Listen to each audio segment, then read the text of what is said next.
के ना କହିବେ ଆପଣଙ୍କ ବଟକୃଷ୍ଣ ସାହୁ ଘର ବାଲିକୁଟି। ଏ ଥାନାକୁ ଆସୁଛନ୍ତି କଣ ଘଟଣା ହେଇଛି କହିଲେ?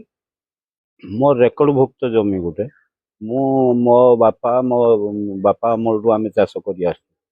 ଏଇ ଆମ ଗାଁର କିଛି ଗୁଣ୍ଡା ଶ୍ରେଣୀୟ ଲୋକ ଯଥା ଶିବପ୍ରସାଦ ଦଳେଇ ତା ସ୍ତ୍ରୀ, ଆଉ ଫୌତିଆ ଦଳେଇ ତା ସ୍ତ୍ରୀ, ଏବଂ ମଣ୍ଟୁ ଦଳେଇ ତା ସ୍ତ୍ରୀ, ଆଉ କିଛି ସ୍ତ୍ରୀ ଲୋକ ଆସିକି ବାଧା ଦେଲେ। ମାନେ ଆମେ ରୁଉଥିଲୁ, ରୁଇବାକୁ ଆମ ରୁଆ ଘାଣ୍ଟି ଦେଲେ, ମତେ ବାଡ଼େଇଲେ, ତା ସଙ୍ଗେ ସଙ୍ଗେ ମୋ ପୁଅକୁ ବାଡ଼େଇଲେ। ତାପରେ ମୋ ସ୍ତ୍ରୀ ଯାଇଲା ଆମକୁ ଉଦ୍ଧାର କରିବା ପାଇଁ, ମୋ ସ୍ତ୍ରୀର ଜଙ୍ଘର ବାଡ଼େଇକି ତା ଇଞ୍ଜୁର୍ଡ କରିଦେଇଛନ୍ତି।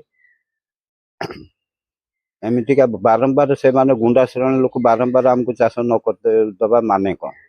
ସେଇଥିପାଇଁ ଆମେ ଥାନାକୁ ଆସିଥିଲୁ ନ୍ୟାୟ ପାଇଁ। ଥାନା ବାବୁ କଣ କହିଲେ? ଥାନା ବାବୁ କହିଲେ ବୁଝିବେ କହିଲେ। ଆଉ ଆପଣ ଚାହୁଁଛନ୍ତି କଣ? ମୁଁ ଚାହୁଁଛି ଏହାର ନ୍ୟାୟ, ମୁଁ ଯେମିତି ସେ ଜମିର ସୁଚାରୁ ରୂପେ ଚାଷ କରିପାରିବି, ଆଉ ମୁଁ ଏଇ ନ୍ୟାୟ ଚାହୁଁଛି। କି ନା କହିବେ? ମୋ ନାଁ ଉତ୍ତମ ଶୁଳ୍କ ସାହୁ, ଘର ଘର ବାଲିକୁଟି। କଣ ଘଟଣା ହେଇଛି କହିଲେ ଆଜି? ଘଟଣା ଆଜି ଗୋଟେ ଗଣ୍ଡଗୋଳ ହେଇଛି, ଯେଉଁଟାକି ଆମ ବ୍ୟକ୍ତିଗତ ଜମି, ଆମେ ପୂର୍ବପୁରୁଷରୁ ଚାଷ କରି ଆସୁଛୁ।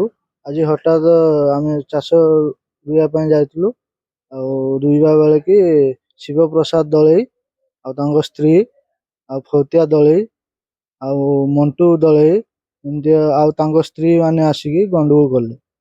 କଣ ପାଇଁ ଗଣ୍ଡଗୋଳ କଲେ? ଗଣ୍ଡଗୋଳ କଲେ ଯେ ନା ଏଟା ଆମେ ଚାଷ କରିବା ପାଇଁ ଦବୁନି। କାହିଁକି? କାହିଁକି ଆମେ ତ ସେଟା ରେକର୍ଡଭୁକ୍ତ ଜମା, ସେ ତ ଆଜି କଣ ପାଇଁ ଇଏ କଲେ, ହଠାତ୍ ଆସିକି ଆମେ ନଙ୍ଗଳ କରିଥିଲୁ, ରୁଆ ବି ହଉଥିଲା, ଆସିକି ଘାଣ୍ଟି ଘୁଣ୍ଟା ଦେଇଛନ୍ତି ଆଉ ମାଡ଼ କୋଉଥିରେ କରିଛନ୍ତି। ସେ ଆକ୍ରମଣ କରୁଛନ୍ତି? ଆଜ୍ଞା, କୋଉଥିରେ ଆକ୍ରମଣ କରୁଛନ୍ତି? ଆକ୍ରମଣ ଗୋଟେ କୋଦାଳ ଆଉ ଗୋଟେ ବଡ ବାଡ଼ି। ମୋ ମାଆକୁ ବି ମାରିଛନ୍ତି, ମତେ ବି ମାରିଛନ୍ତି। ଦାବି କଣ ରଖିବେ? ଦାବି ମୁଁ ନ୍ୟାୟ ଚାହୁଁଛି।